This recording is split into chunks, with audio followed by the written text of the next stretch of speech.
안녕하세요. 오늘 정신분석에 들 락강 스터디 용어 해설입니다. 오늘은 언어로부터 들어가겠습니다. 락강에게 있어서 언어는 굉장히 중요한 위치를 차지하죠. 이건 상징계, 대표적인 상징계이기도 하고 우리의 무의식을 이루고 있는 하나의 구조이기도 하고 담론의 하나의 매개체이기도 하고 그 상징계의 구조이기도 하죠. 오늘 이 언어에 대해서 좀 속성에 대해서 살펴보겠는데, 첫째로 살펴봐야 될 것은 우리의 무의식을 구조화하고 있는 이 언어입니다. 우리의 무의식은 무엇으로 이루어져 있을까요? 억압된 언어들로 우리의 무의식이 구조화되어 있는 것이죠. 소화되지 않은 언어. 그러니까 다른 심리학에서는 감정을 억압한다 이렇게 얘기하는데, 감정이 우리의 무의식 구조를 형성하는 게 아닙니다. 그것은 단지 무의식을 구성하고 있는 언어에 묻어 있을 뿐이죠.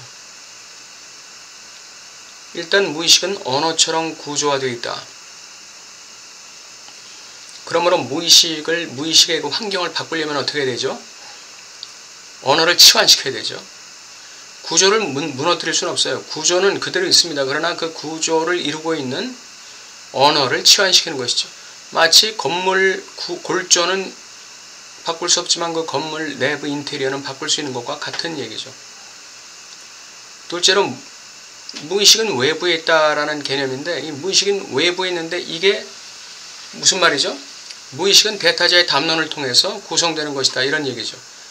그러므로 무의식은 대타자의 담론의 결여로부터 발생하는 것입니다. 대타자의 언어의 결여로부터 무의식이 형성되는 것이죠. 대타자의 언어의 결여에서 그 대타자의 언어의 결여에서 무의식이 형성되고, 대타자의 언어에서 억압된 그 부분이 무의식의 내부를 구조하고 있기 때문에 무의식은 외부에 있다는 말은 바로 그런 얘기가 되겠습니다. 대타자의 담론 또는 언어에 그 근원이 있다, 이렇게 얘기할 수 있습니다. 언어에는 사물성이 있습니다. 다시 말하면 실제성이 있다는 것이죠. 언어는 상징성도 있지만 상상성도 있고 실제성도 있어요. 언어의 실제성은 우리로 하여금 착각하게 만드는 요소를 말하는 것입니다.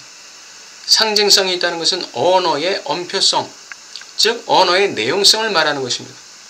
언어의 실제성이라는 것은 언어의 언술성 또는 언어의 어떤 무의식적 의도성, 또는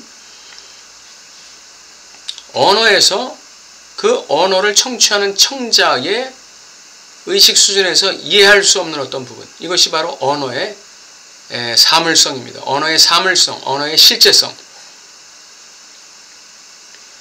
그리고 언어는 또한 사물을 대신하는 것입니다. 이 지적에 의하면 이 락강의 상징화 1단계는 무엇입니까? 언어가 사물을 대신하는 것이죠. 사물이 자기의 그 모습 그 자체로 현존하는 것이 아니라, 다시 말해서 사물 그 자체가 현상화되는 것이 아니라 언어에 의해서 현상화되는 것입니다. 언어라는 매개를 통해서, 언어를 통과하면서 사물이 현상화될 때, 언어의 옷을 입고 현전화될 때, 그때 사물은 자기의 진정한 위치를 차지하고 있다, 이렇게 얘기하는 것이죠.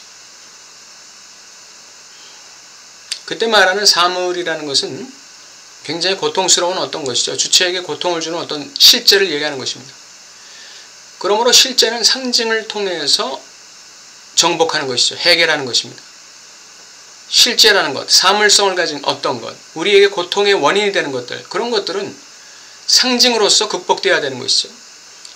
상징에도 상상계적 상징이 있고 상징계적 상징이 있고 실제계적 상징이 있다고 그랬습니다. 그 다음에 언어의 그 랑가주와 랄랑그를 좀 구별해야겠는데, 이 랑가주라는 것은 문법적인 말입니다. 그러므로 정신병자, 정신분열자의 그 질이 멸렬된 문장, 그것은 그 랑가주가 아닌 것이죠. 문법적인 문장을 얘기하는데, 그 지리멸렬한 그 담론, 지리멸렬한 문장, 정상적인 인간이라 할지라도 그 얘기할 때 이 동서남북을 날아다니는 말을 하는 사람들이 있어요. 굉장히 그 분열된 언어를 쓰는 사람들이 있어요. 그건 랑가주가 아닌 것이죠. 랄랑그라는 거는 결여된 언어를 말하는 것이죠. 언어의 결여, 언어에 소화되지 않는 부분, 문장에서 이해되지 않는 부분, 그 어떤 구멍을 가진 문장, 구멍을 가진 담론, 구멍을 가진 언어, 이 부분을 랄랑그라고 하는 것이죠. 언어라는 그 개념을 우리가 생각할 때 우리는 분석과 담론을 생각하지 않을 수 없습니다. 왜냐하면 분석가는 대상 A의 위치에서 주체에게, 즉 분열된 주체에게 계속해서 이 담론을 만들어내게끔, 담론을 계속하게 만들어내는 위치에 있는 게 분석가라는 것입니다.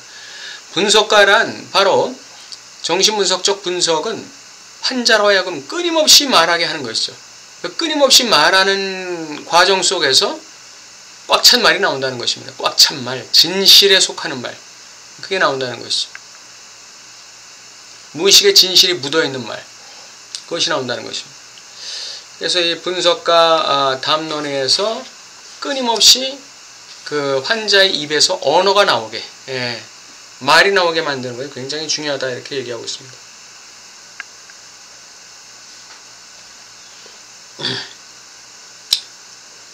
그 다른 상담에서는 감정을 중시하죠. 전이와 역전이 감정을 중시합니다. 그러나 락강 정신분석에서는 이 전이와 역전이 속에서 일어나는 그 감정의 소통, 이것은 일종의 저항으로 봅니다.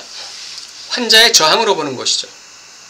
그래서 분석가는 이러한 환자의 저항에 속지 말아야 된다, 이렇게 얘기합니다. 지금 여기서의 대화, 그것은 전이와 역전을 통해서 드러나는데 그것은 바로 감정의 소통이에요. 감정의 소통.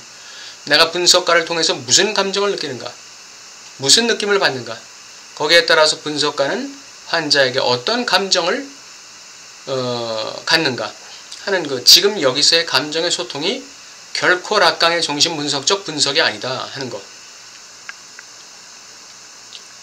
그래서 우리는 그 공감과 담론을 구별해야 됩니다. 락강 정신분석에서는 공감이라는 단어 자체가 굉장히 이 자리를 잡지 못하고 있어요. 공감이라는 말 자체가 락강 정신분석에서는 자기 자리가 없어요. 일반 상담학에서는 그 공감이라는 말이 엄청나게 중요한 위치를 차지하고 있죠. 그렇지만 왜 이 공감이 그렇게 락강 정신분석에서는 위치가 없을까요? 바로 이 상상적 이해이기 때문에 그래요.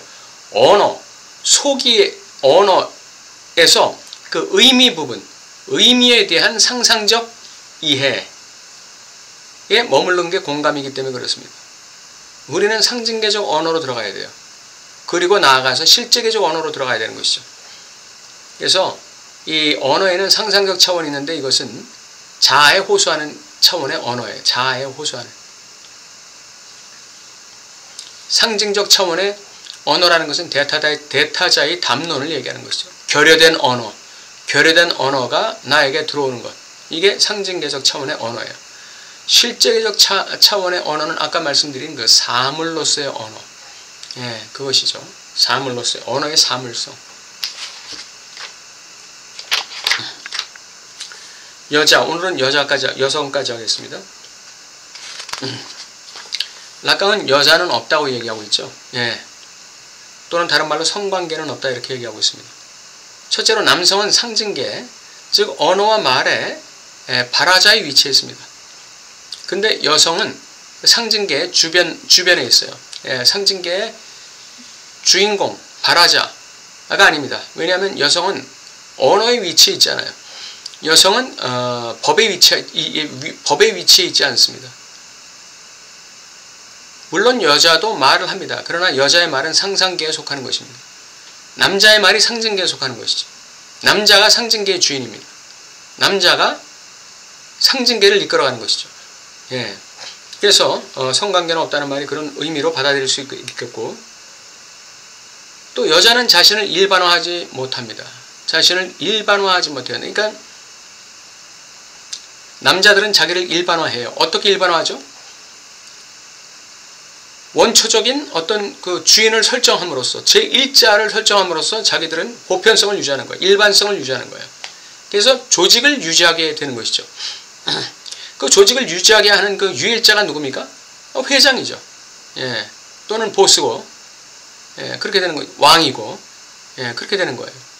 근데 여자는 이 일자라는 거, 이 초월적인 일자라는 걸 여자는 인정하지 않아요. 그러니까 여자에게는 일반화가 이루어질 수가 없어요.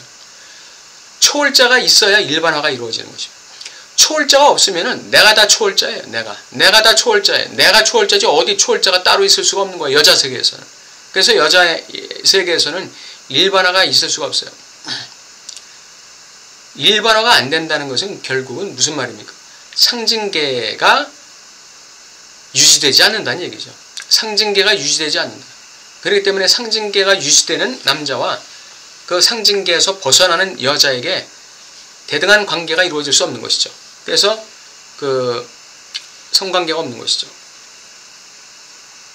성관계가 없다는 또 다른 의미는 남자의 남근에 대칭되는 그 우세한 그 어떤 상징이 여자에게는 없다는 것입니다. 여자에게는 이 성의 상징화와 같은 것이 없다. 그렇게 되어 있습니다. 남자는 남근으로서 성을 상징화시키는데 여자에게는 남자의 남근에 필적할 만한 상징화시킬 수 있는 성기관이 없다. 이렇게 보는 것이죠. 그러나 여기에 대해서 저는 개인적으로 반대입니다. 여자에게는 젖가슴이 있습니다. 모든 남자들은 이 젖가슴을 굉장히 동경하고 굉장히 갈망하는 거죠. 여자의 젖가슴이라는 것은 남자에게는 그 원초적인 그 욕망의 대상입니다. 그리고 잃어버린 근원적 실제입니다. 그렇기 때문에 오히려 남자에게 있어서의 남근보다도 여자에게 있어서의 젖가슴이라는 것은 오히려 남자의 남근 가지고는 필적할래야 필적할 수 없는 그런 우월한 성기관임에도 불구하고 왜 락강은 여자의 젖가슴을 상징화할 수 있는 성기관으로 보지 않았을까? 거기에 대해서 저는 질문을 던지고 싶습니다. 그리고 아까 말씀드린 대로 남자가 상징계의 주인임에도 불구하고 락강은 여자가 대타자라고 정의하고 있습니다. 남자에게나 여자에게나 여자가 대타자다 이렇게 얘기하고 있어요. 그 의미는 아마도 남자아이든 여자아이든 어머니라는 대타자에서 어머니라는 대타자로부터 결여를 발견하고 어머니라는 대타자로부터 무의식이 출발하고 어머니라는 대타자로부터 하나의 주체가 구성되는 첫걸음을 떼기 때문에 아마 여자가 모든 인간의 대타자다 이렇게 얘기하지 않았나 생각합니다. 그 여자에게는 또한 마지막으로 여자에게는 향락이라는 게 있죠. 이것은 실제계적 향락을 의미합니다. 실제적 주의상스. 남자는 실제적 주의상스에 도달하는 자가 별로 없습니다. 그러나 여자는 실제적 주의상스에 도달하는 사람 많습니다. 남자는 상징계에서 주의상스를 얻게 되죠. 상징계에서 향락한다는 것이에요. 뭐 권력을 얻어서 돈을 많이 벌어서 뭐 하여간 상징계에서 향락을 한다는 거죠. 그러나 여자는 상징계를 뚫고 실제계에 진입함으로써 또는 상징계를 미끄러짐으로써 상징계를 좌지우지하는 어떤 영향력을 발휘함으로써 여자는 향락을 누린다. 그래서 여자는 향락의 주체다 이렇게 볼 수 있습니다. 남자가 상징계적 욕망의 주체다 이렇게 볼 수 있다면 여자는 실제계적 향락의 주체다 이렇게 볼 수가 있겠습니다.